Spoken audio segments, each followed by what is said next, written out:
Well, hello, Grand Island residents. I'm so glad you joined us today. My name is Jennifer Bainey. I serve as one of your town board members. And we're really lucky to have with us today two very important people who are involved in a very important process. We're joined today by Ms. Judy Tafelski. She is our town assessor. She has been employed by the town of Grand Island for 18 years and serves us in so many ways as our town assessor. I'm sure many of you have met her or have spoken with her on the phone. We're also joined by Mr. Joe Emminger. He is president of Emminger, Newton, Pigeon, and Magyar Incorporated, the local firm that we have contracted with to complete this reassessment project. Speaking as a town board with both Ms. Tafelski and Mr. Emminger, we felt with what we will be undertaking in the coming months, providing an educational resource to you to answer a lot of your questions would be in your best interest. So as far as you can, share this information that we provide with you, let your friends and neighbors know this video is here, and we hope you can glean a lot from it. Should questions remain at the end, please do not hesitate to contact us in the ways that we'll share with you. So at this point, I'm going to turn the floor over to Mr. Emminger. And again, thank you, Joe, for being here, and we can't wait to hear what you have to share. Thank you, Councilwoman Bainey. I appreciate that introduction. I'm going to take off my mask now as Assessor Ms. Tafelski has moved away from me, and hopefully you'll be able to understand me a little bit clearer. Tonight, this afternoon, I'm here to talk to you about the Grand Island Reassessment Project that was originally scheduled to be a 2020 project, but unfortunately, due to the pandemic, it had to be postponed for a year, and we're finalizing it as we speak, and you're going to be getting your notices in a couple weeks in the first week of March. And that's what we're here to talk to you about today is the process that we've been doing and what you can do after you get the notices if you are not satisfied with your new assessment. So with that, we'll get the ball rolling here. The goal of this project, as it is with any reassessment project, is to establish uniform, fair, and equitable assessments on all property types. You're going to hear me say that throughout the course of the conversation today is fair and equitable assessments is the goal of the project. Okay, some things you should remember as you go forward, okay? A reassessment project does not raise your tax levy, okay? The assessor does not raise your levy. She has no control over what the town board decides to spend. What a reassessment project does do is it provides an equitable distribution of the property tax. So we're taking the pie that is there now, and we're just basically slicing it up into different pieces. Two terms that you should become very familiar with are the terms budget and levy. They're two very different terms, and a lot of people confuse them sometimes. And so we're going to go briefly over what the budget and levy mean and what they mean in relation to taxes. Okay, so the taxing jurisdiction, whether it be a school district, a town board, or a county legislature, they're responsible for adopting a budget every year. Okay, the school districts do their budget in April and May for the budget vote in May. Towns in Erie County adopt their budgets in the fall, with the budget vote taking place either in late October or early November. The taxing jurisdictions are what control the spending in the town. So the revenue from all sources, okay, other than the property tax, is what's determined. Okay, so what you have is when you're trying to develop your budget, you're going to have a number that the taxing jurisdiction comes up with to provide the services that they need to provide their constituents. So they'll take the revenue from all sources other than the property tax. So they're going to take revenue sources from departmental income. They're going to take revenue sources from state aid, whether it be in the forms of CHIPS, highway money, or AIM, aid to and incentives to local municipalities.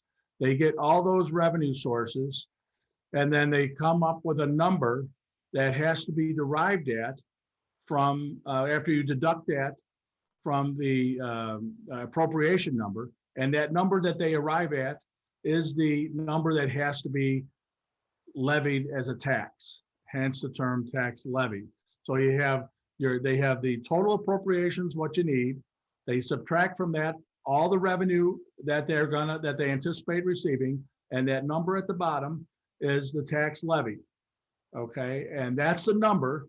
That tax levy number is what is applied when you do the New York State tax cap, that 2% that hopefully everybody is familiar with. The tax levy in New York State for local jurisdictions cannot increase more than 2% or the rate of inflation unless the taxing jurisdiction, the town board, the school board, or the county legislature, unless they decide to override it. And if they override it, they need a supermajority of the town board or the school board or the county legislature to override it. But for argument's sake, we're just going to deal with a 2% tax cap figure.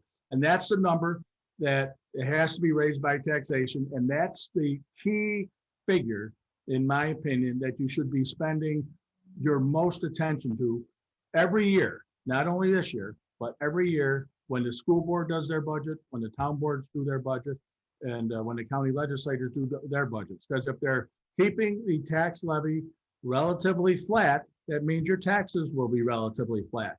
If the tax levy is going down a little bit, your taxes should be going down a little bit. So pay attention to the tax levy, in my opinion, more than you do the annual budget.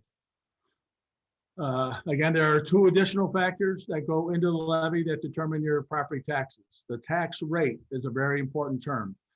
The tax rate is determined by dividing the tax levy by the total taxable assessed value of all taxable real property in your town. Okay, so it's the total taxable value. It's not the total value of all assessed properties, because it does not include not-for-profits. It doesn't include the churches or the other not-for-profit properties. So take the total taxable value of your town. And the assessments, obviously, they do play a factor into it. And here's the figures that you get when you need to. Whoop, I lost you here. Here's the calculation that you can use for your property. The tax levy is divided by the taxable assessed value, gives you the tax rate. It's cut off here, but the figure is $10 million tax levy divided by a $500 million taxable assessment. And these are not figures with the town of Grand Island. And you divide that by 1,000 and you multiply it by 1,000 and you get $20 per 1,000. That's your tax rate. So your tax rate times your assessed value, your individual assessed value divided by 1,000 gives you your share of the levy. So they all are interchangeable. Okay. Froze here. How come it froze? There we go. Okay, so remember, okay, while your taxes or your assessments do play an integral part in your tax calculation, the tax levy is a controlling factor. And that amount is shown on your tax bill every year. Okay, so in most of your cases, your assessed value has not changed in the past 3 or 4 years. Okay, but has your tax bill gone up? It probably has. So why is your tax bill going up if your assessment hasn't gone up? The reason is because the tax levy has increased. That's why a reassessment project really doesn't have much impact at all on the taxes. That combined with the tax levy not being able to be increased more than 2% keeps a tight lid really on taxes in this day and age. So how are assessments handled in New York State? Real property tax law 305 says that all assessors and all have to assess each property in their community at a uniform percentage of value. It doesn't tell the assessor what percentage that has to be. It can be as low as, for example, the town of Elma. Town of Elma hasn't done a reassessment project in 60 years, and their equalization rate is like 3 or 4%. Okay. Other communities maintaining the 100% equalization rate, they do it every 3-4 years. And what that enables those communities to do is those communities who are reassessing are able to have a more fair and equitable assessment role. Because by law, the assessor cannot raise an assessment based on sale price if they're not in a reassessment year. Okay, so all those properties and those communities who haven't reassessed that are selling for in excess of their full value assessed value, those assessments can't be raised by the assessor. However, the property owner can come in and challenge their assessment every year if their sale price on their property is less than what their assessed value is. So all the cards are in the property owner's favor, for lack of a better word, in that instance. And that's how inequities arrive on the assessment roll. So your town board has elected to do a reassessment project, which in my opinion is the way to maintain a fair and equitable assessment roll every single year.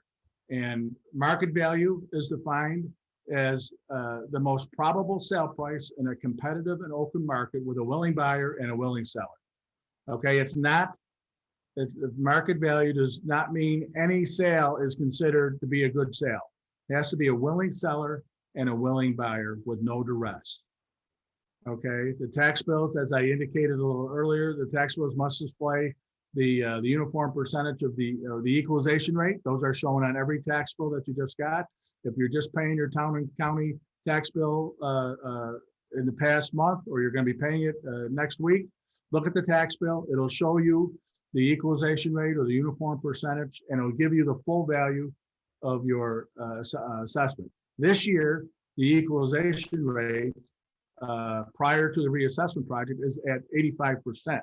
So it'll show you your assessed value, then it'll show you the 85% and what your full market value will be. Okay, so the other benefits that you have as you do a reassessment project is equalization rates.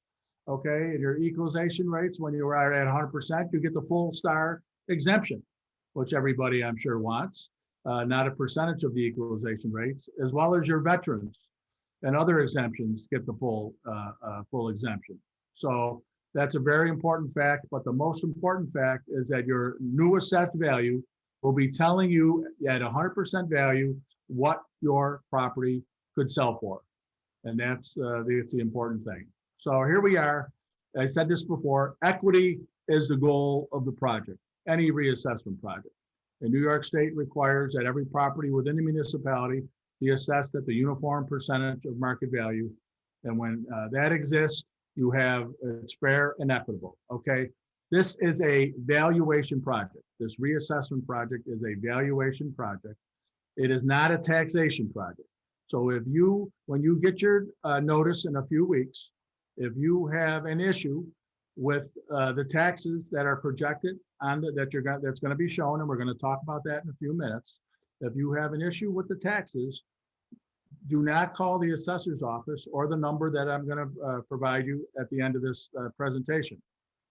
The assessor's office and my firm have nothing to do, for the most part, with your taxes, okay?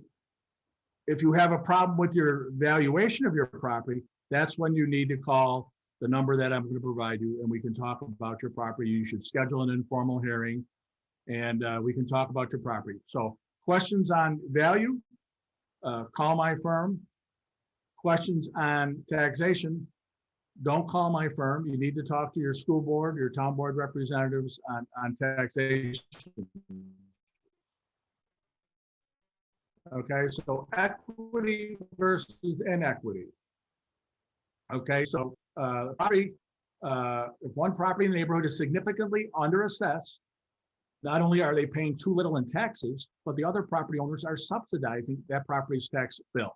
Okay, and that's what you want to avoid. That's what happens when you don't do annual reassessment projects. The tax roll gets out of whack, and you have properties that are overassessed, and you have properties are underassessed. So some people are going to be paying too much in tax, and that's taking place right now. I can guarantee you that's going on right now in the town of Grand Island.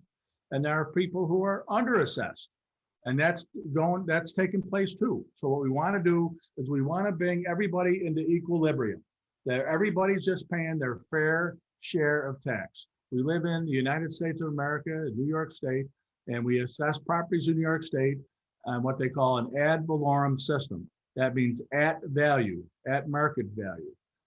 Okay, so we need to make sure that we maintain equity in the roll by doing these reassessments. So there's the inequities are to a minimum. Okay, so here's an example, and I'm going to go to give you an example here of a property here, and this property is not in Grand Island. It's just a home that in 2016, you have two center entrance colonials, Mrs. Smith and Mrs. Jones. They were both worth $100,000, their full market value back in 2016, and they were assessed appropriately at that time. Each were at $100,000. Now you fast forward to 2021, and Mrs. Smith has done maybe some improvements, maybe that, for whatever reason, have, let's just say, not been reported to the building inspector. and so her home is worth significantly more. She might have had a recent appraisal that said her home now is worth $300,000. Mrs. Jones, on the other hand, has not done anything to her property, and it's increased in value, as you can see, but the market value is $150,000.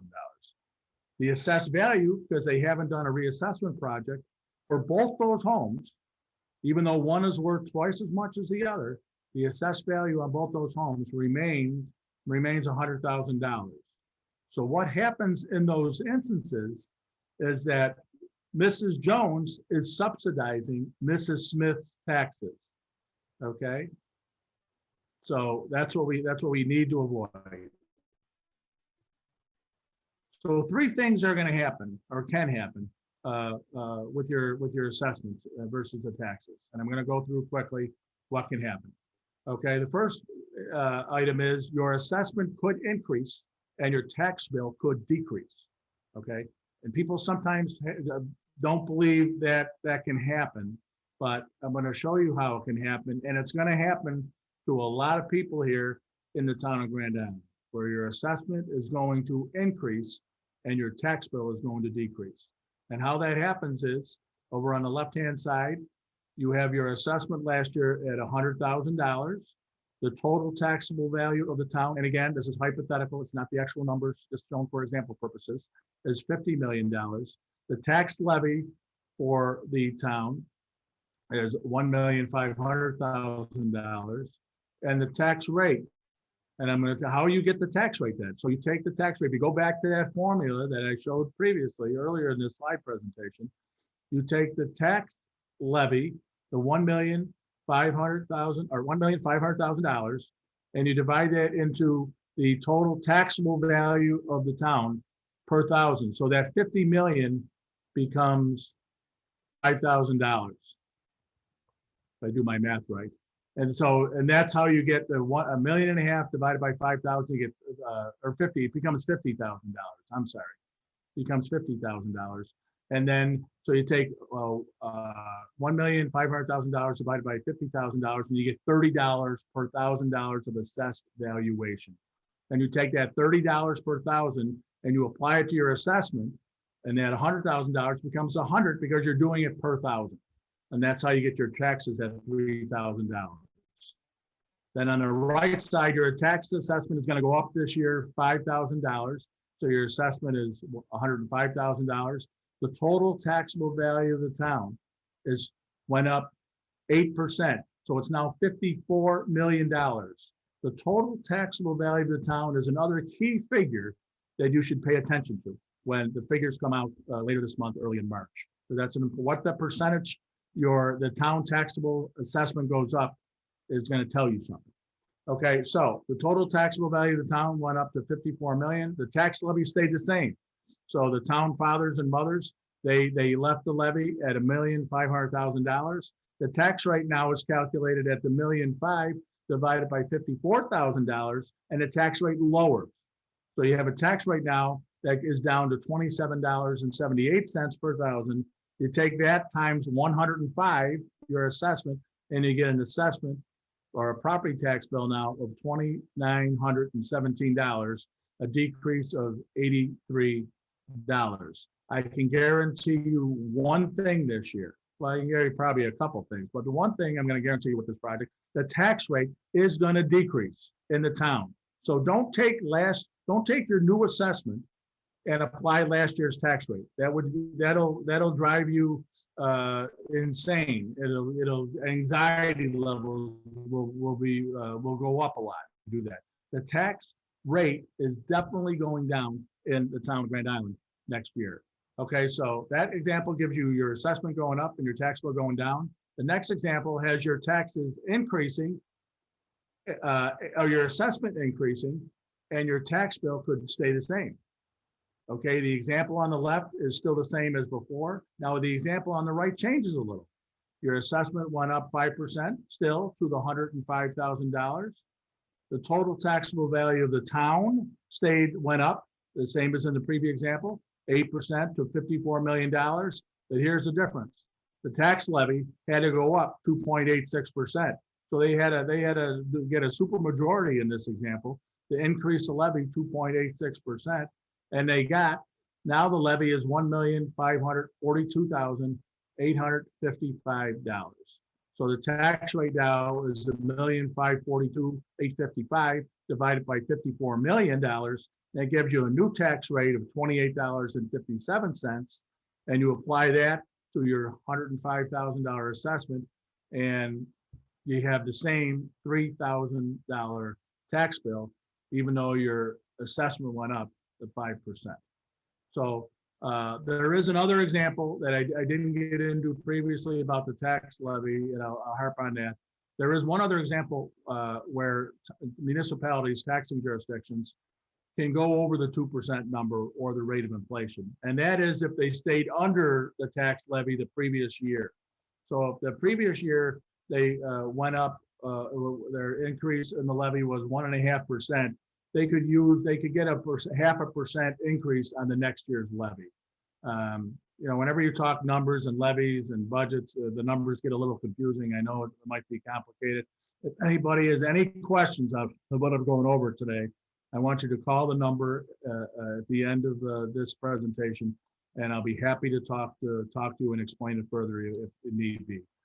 So the last example is something that isn't going to happen, but I'll show it to you anyways. And it's your assessment could decrease and your tax bill could increase, okay? And the example on the left is the same. The examples on the right, this year, your assessment goes down 5%. So now instead of 100,000, you're at 95,000.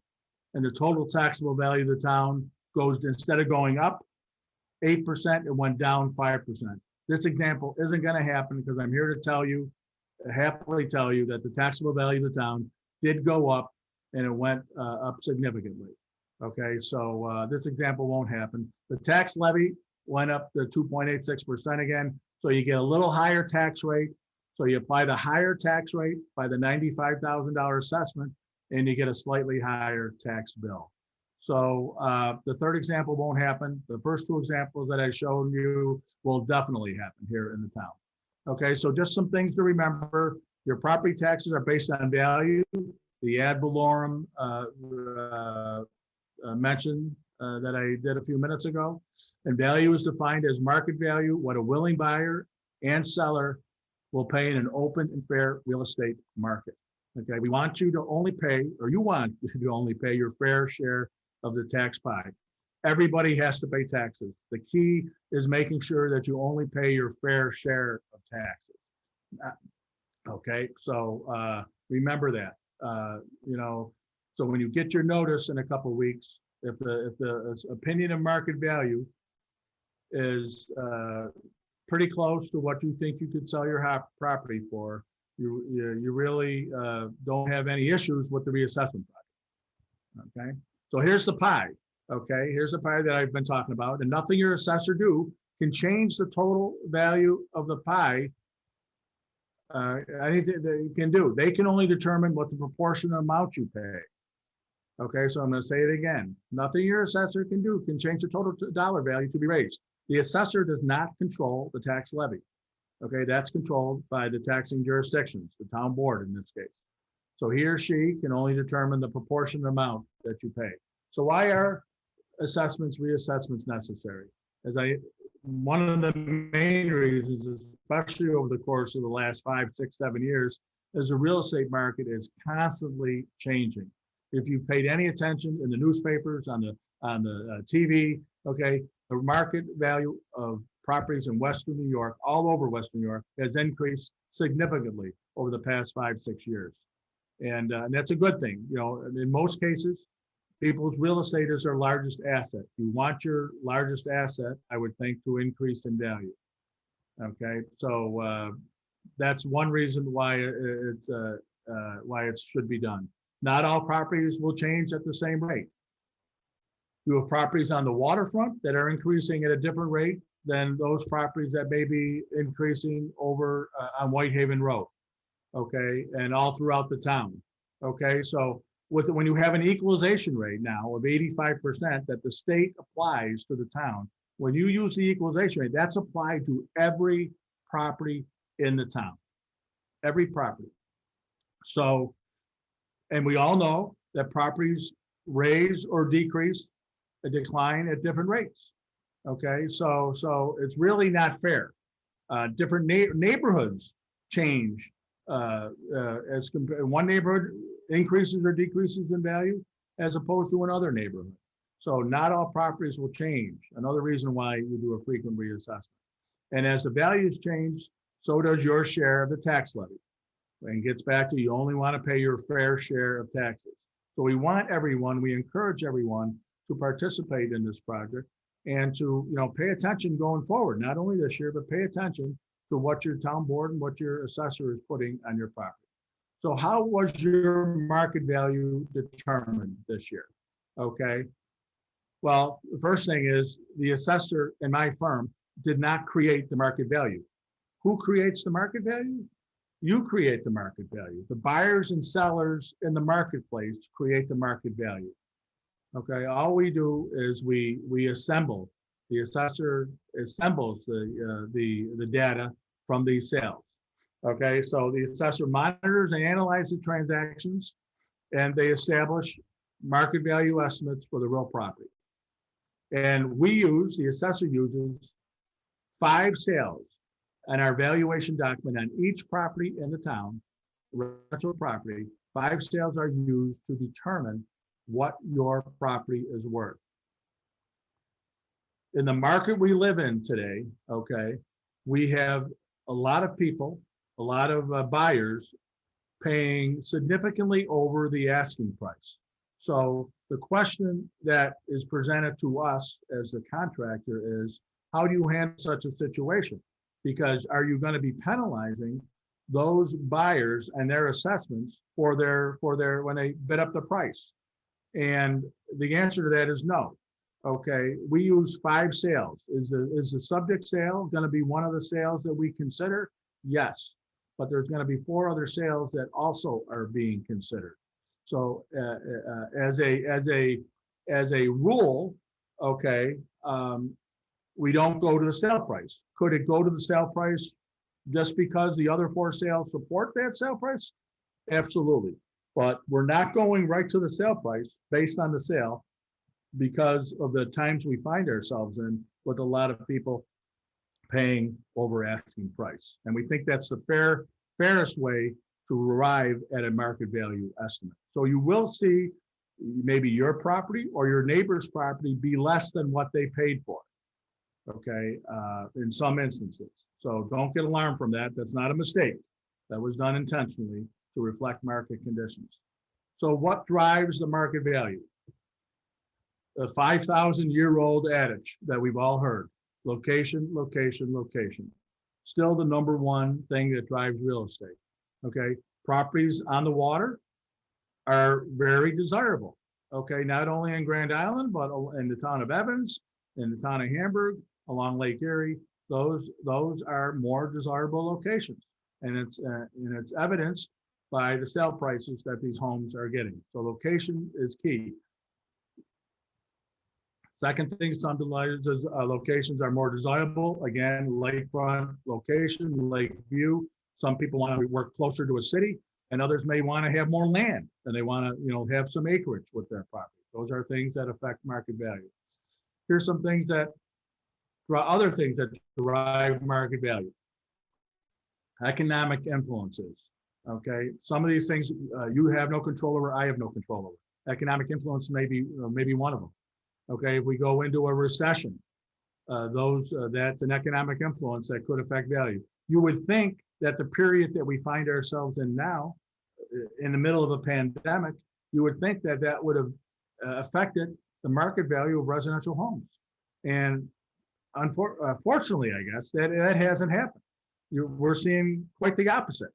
And I can't explain why. I can explain a little bit why, but I really can't explain why property values continue to escalate a significant amount throughout Western New York. The next factor is house style. Old dwellings versus newer dwellings, ranch dwellings versus two-story, number of bathrooms. Ranch dwellings are still the most popular style home in Western New York and here on Grand Island. So, as our baby boomers get older and they start to downsize, it's supply and demand. There's a lot of demand for ranch style dwellings, not a lot of supply. So that drives the market value of ranch style homes up a little bit faster than other style homes. Okay, the type and size of land can affect it. Interest rates. I just want to spend a couple minutes on interest rates. Interest rates have a huge impact on market value. Think back to the 1970s, late 70s, early 80s, when your interest rates on your mortgages were probably 16, 18%. Okay, and that obviously impacted how much a young married couple could pay for a house. Now you have interest rates below 3%. So what you're attracting more buyers into the market for those homes. So you have an oversupply of buyers and you have a undersupply of homes. There's not a big backlog of a surplus of homes on the market. So you have oversupply on one side, undersupply on another, and that drives the property values up. So lower interest rates definitely have an impact on market value. Sooner or later, if I had to guess, interest rates are going to start going up gradually. And if they ever get up to 8-9%, let alone 16 to 18%, that will have a negative impact on the market value.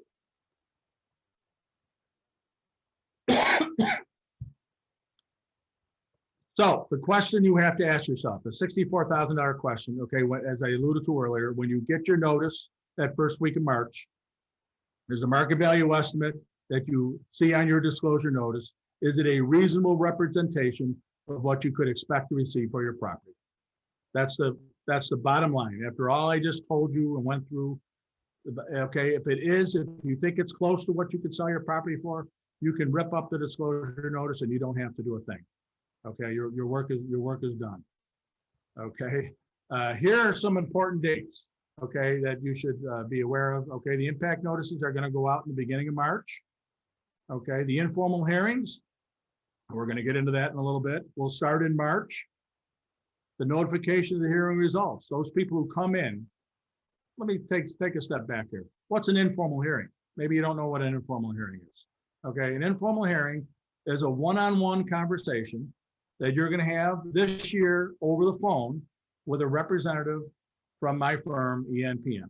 And we're gonna talk about your property. Each property owner will be given 5 to 10 minutes to tell us about your property because you've been in on the inside of your home. We haven't been in on the inside of your home. You're going to tell us about your property.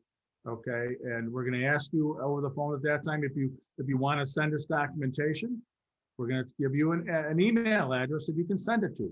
Or we're going to give you an address, a physical address that you can mail it into if you don't have email. Okay, and we want everybody, if you think you're overassessed, we want you to participate in the informal hearing process. Okay, so once that process is done, we will review your property again based on the information that you tell us, and you will get the results of those hearings no later than April 30th of this year. And why no later than April 30th? Because on May 1st, the tentative roll gets filed. Okay, grievance day this year if you went to the informal hearing, and let's say your property is worth, I'm just going to pick a number out of the air, $150,000, and we had you assessed at $200,000. Okay, and when we did the review, we agreed with you that it should be lower, but from the 200, but not necessarily. We still thought it was worth more than 150, and let's say we put $175,000. So you're going to get your notice of the hearing result, and it's going to show $175,000. And you're going to say, well, I appreciate that they lowered it $25,000, but I still think it's worth less. I still think that they missed it a little bit. I want to challenge it some more. And the way you challenge that is by going to grievance day, which this year is on Wednesday, May 26th. And what grievance day is, that's a more formal process. It involves the filling out of a 4-page form, RP 524, and I believe you can find that on the assessor's website. Okay, so you fill that form out. You'll go before the Board of Assessment Review, made up of members of your town. Okay, my firm is out of the project by then. Okay, and they will have you. You got to raise your right hand. You swear to tell the truth, the whole truth, nothing but the truth, so help you God? I do. So it's a more formal process. It doesn't cost you any money up to this point to challenge your assessment. It does cost you it'll cost you a little time because you're going to have to do a little homework. You don't have to have an appraisal done up to this point. Even if you go to grievance day, you don't have to have an appraisal. But you do have to spend some time and energy on it. And then the Board of Assessment Review will listen to you, and you will get notified prior to July 1st what their determination of value was. They'll either say it's worth $150,000, it's worth $175,000, or they're going to pick a number in between. They can't go below what the number you put on for what you thought it was worth. So they can't say it's worth $140,000 if you put $150,000 as your estimate of market value. So those are the key dates. Here's the disclosure notice, and I'm going to share a screen now, so hopefully you can read it a little bit better. And let me see if I can pull up another document here. Let's see if I can do it. And I can't. New share. Maybe I can. Okay, here we go. My disclosure notice is.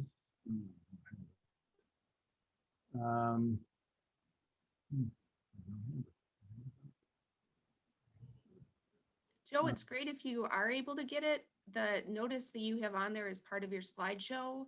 I can actually read pretty well if you're unable to change it. Okay, you can see it well? I can, yep. Okay, all right, then I will use it. I can use that. I think I remember. Okay, so now here we have, this is just a sample disclosure notice of a property.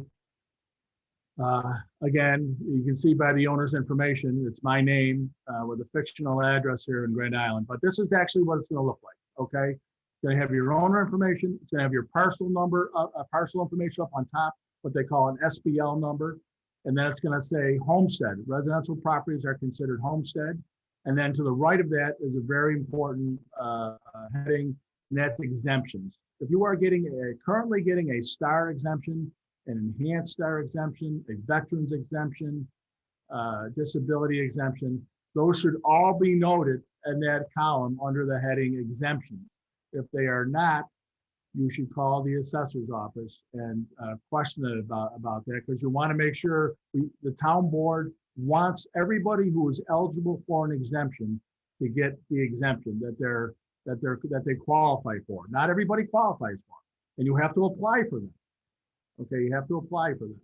Okay, and then you get into the table, there's some line, and then you get in the table that's going to show you last year's assessment, which in this case was $183,200, and then the new assessment, which is $231,000. And there's a change, and you're going to see at the heading called net change, $47,800.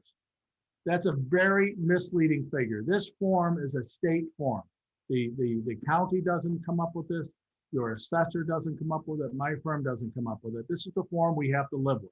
This is very misleading in my case, because they're saying your assessment went up $47,000. And technically they are correct. But if you go to the right-hand column, the next column, you get level of assessment, and then you get the market value. And you'll see that the market value, after you apply that 85% equalization rate, went from $183,200 to $215,529. And the new assessment, again, since it's at 100%, is at $231,000. So in actuality, your assessment went up a little over $16,000. And they don't show you that under the market value column that it went up $16,000. They show it under the assessed value. And as many times as I have complained to the state about how they should really switch the net change over to the market value column, they haven't listened to me yet. So I will continue those efforts. Okay, so your assessment's going up $15,000 in this example. And quite frankly, this is a property. The assessment information is a property in the town of Grand Island. Obviously, like I said, the address has changed, but this is an actual property in the town with a fictional address, so nobody's going to be able to figure out who it is. And then on the bottom, you get into a hypothetical example, and I can't emphasize that enough, the word hypothetical. Okay, there is no way that the assessor or the town board can tell you what your taxes are going to be for your school taxes or your town taxes next year. Okay, the first bill that this is going to, your tax bill that this is going to apply to, is your 2021 school bill, which you'll get in September. As I alluded to earlier, that decision by the school board won't be made until May of this year. So nobody can tell you what the spending level, what the tax levy is going to be in the school district at this point. Same thing with the town board. The town board will adopt their budget at the end of October or the beginning of November. So nobody knows what the town budget is going to be in 2022. Because your first tax bill that your town taxes will be impacted will be the January 22 tax year. So what we have to do here is we use last year's budget. When I say last year's, it's the 2021 budget, not the 2022 budget. So we use the figures from the 2021 budget and just apply those figures to the new assessment. Also taking into account your school tax, this person has a basic star exemption. They got the $30,000 reduction off their school taxes. And you'll see that while their assessment actually went up $15,000, their tax bill went down, decreased over $240. So this is one of those examples that I talked about earlier, where your assessment's going to go up and your taxes are going to go down. Okay. So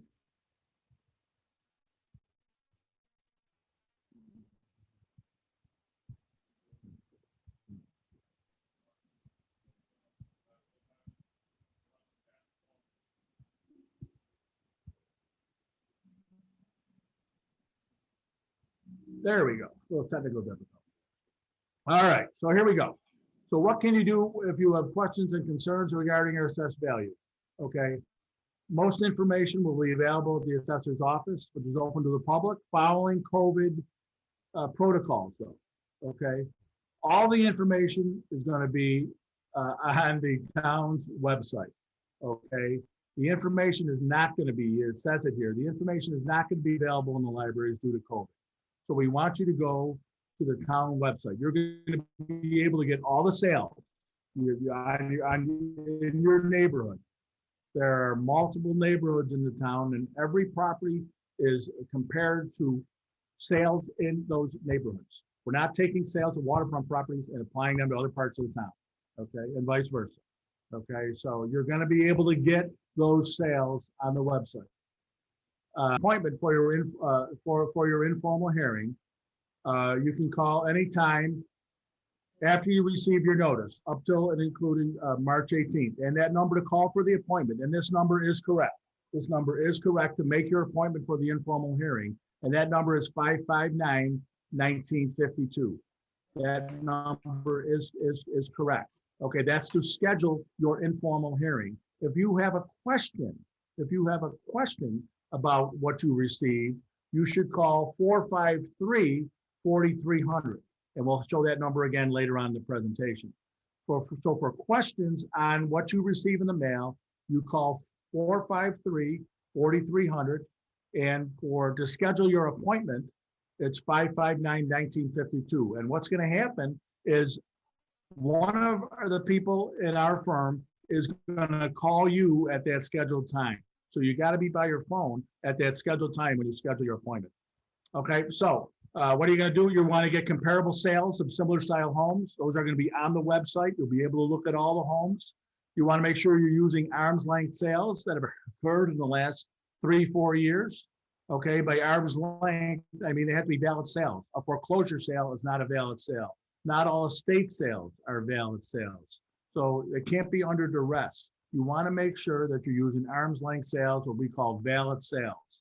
And all those sales are going to be online. You'll be able to get those. Okay, you want to make sure that your property value, your property inventory are fairly close to what you have, the same style home, this, similar square footage, bathrooms, etc. And if you see information about your property that is incorrect, you should have call us up that information number 453-4300, and you may want an inspection, and we'll be happy to come out, even in COVID times. We'll be happy to come out and do an interior inspection of your home if you wish. Okay, so the next step after the informal, as I alluded to earlier, is the Board of Assessment review. Those are done at the assessor's office. You have to apply there after May 1st of this year. The hearings will take place on May 26th. You need to do the 4-page form. You're going to get the result from that form prior to July 1st. And then if you're not happy with the Board of Assessment review, you still have one more avenue that you can contest your residential assessment. And that is to go before a small claims assessment review, a SCAR hearing. And that's for 1, 2, and 3 family owner occupied dwellings. Vacant land and 4 family or above, or retail or office, they have to go through a commercial process. There is a charge to go through the small claims assessment review. It's a $35 charge. That's required by the state of New York. The town of Grand Island does not get any money from that. The good news is, for the most part, if you do end up being successful at the SCAR hearing, the hearing officer normally refunds the $35 back to the applicant. Isn't required to do it, but it does happen often. And that small claims assessment review hearing, you will have to have an appraisal done. So you're going to have to spend some money in addition for that. And that's just a one-on-one conversation you're going to have with the hearing officer. And the town is also going to be there representing themselves and why they think the property should be worth more than what you're claiming. So there's some dialogue that goes back and forth. Okay, if you do go the commercial route into a tax certiorari, you do have to have an attorney at that point. The burden of proof from the informal process right through the SCAR hearing is on you, the property owner. The assessment is always assumed to be correct. So you must present, as a taxpayer, you must present convincing evidence that the assessor or the contractor, their assumptions were incorrect, whether it be based on condition or other factors, bad sales were used, whatever the factors may be. But the burden of proof is on you, the taxpayer, the homeowner. Okay, again, the assessor has no interest to overvalue or undervalue real property. Okay, they don't gain anything or lose anything, whether with what they do with your assessment. Okay, they're just trying to present a fair and equitable assessment role, so everybody's just paying their fair burden of the taxes. Okay, in a year of a reval, the tax rate usually decreases. I told you earlier, the tax rate is going to come down in the town of Grand Island. Okay, that creates a misconception that increased assessments are causing an increase in tax bills. The example I gave you from the disclosure notice, where I had increased assessment and a decrease in tax bill for that property owner this year. So that's not correct. Okay, assessors raise values in response to taxing jurisdiction property for revenue. The town needs more money. There can't be a money grab anymore. prior to 2011, 2012, when the New York State tax cap went into effect, maybe you could make that argument that it was a money grab. The tax levy can only go up, for the most part, at most 2%.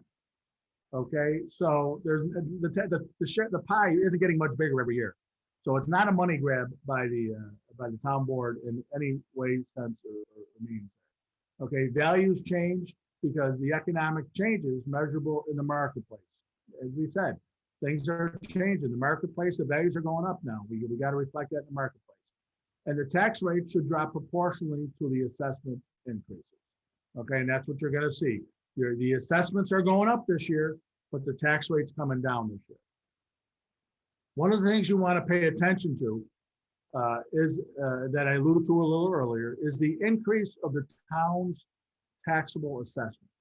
How much of a percent did it go up from 2021 to what we're projecting for 2022? Okay, and that's going to be a number of it's going to be like $2 billion. The numbers, the taxable valuation is over $2 billion. Okay, so you got to figure out what it was last year compared to this year and how much it went up from last year. Okay, if it's 25%, let's hypothetically say it went up 25% for next year. If your assessment is going up 20%, your assessment going up 20%, that means your taxes are going to be coming down in all likelihood. If your assessment went up 50%, your taxes are going to be going up, but they're not going to be going up proportionally. They're not going to be going up 50%. It's going to be in proportion to the other numbers. So pay attention to what the taxable valuation of the town went up for the year, and then compare it to what your assessment is projected to increase, and then you can get some ballpark analysis, ballpark figure of maybe what your taxes will be doing. So the assessor sets the property taxes. That's a myth. You know that's not true. I harped on it a couple times in this presentation. The taxing jurisdictions, the town board, the school board, and the county legislatures, set the levy that it's based on. Okay, the assessor is only responsible for placing a fair market value on each property. So taxable status date, very important term that you should be aware of. Okay, in general terms, taxable status date is March 1st every year, just not this year. It's March 1st every year. You want to pay attention to that, because if you are thinking of demolishing a garage on your property, okay, and in the next couple of weeks, you want to do it prior to March 1st. You do not want to tear down that garage on March 2nd, because it's what is standing on the property on March 1st that will be valued. Okay, so pay attention to those dates. Also, there are the dates for exemptions has been waived, hasn't it, for this year? March 1st is still the cutoff date. As far as what the state is handling, they've been very generous. Okay, so due to COVID, there may be some modifications to that, but you still want to get your exemption information, whether it be for your veterans or your whatever exemptions that you have. You should get that into the assessor's office prior to March 1st. Here's the calendar again. The valuation date that we use, we're valuing the properties as of July 1st of last year. The taxable status date is March, it's what's there on March 1st of this year. The filing exemption, again, is March 1st. We just talked about that. The tentative roll date is May 1st. The grievance day this year is on Wednesday, May 26th. And the final roll gets filed on July 1st. Okay, so that concludes our presentation. Here's the phone number that you can call anytime after you hear this presentation, 453-4300. And we'll be happy to answer any questions that you have. If you have information you want to email us about your property, if you have photographs you want to get to us, here's the email address you should send them to. That's gi@enpm-inc.com. We'll be glad to answer any questions that you have. I appreciate you taking time out of your day to listen to this presentation. Again, call with any questions. We'll be glad to help you any way we can, and stay safe, everyone out there. Thank you very much. Joe and Judy, thanks so much. On behalf of the town board, thank you for your integrity and transparency in this process, but also adding in this educational piece. I know it'll benefit our residents greatly. So thanks to both of you again for this. You're Have a welcome. great day, everyone. You're welcome.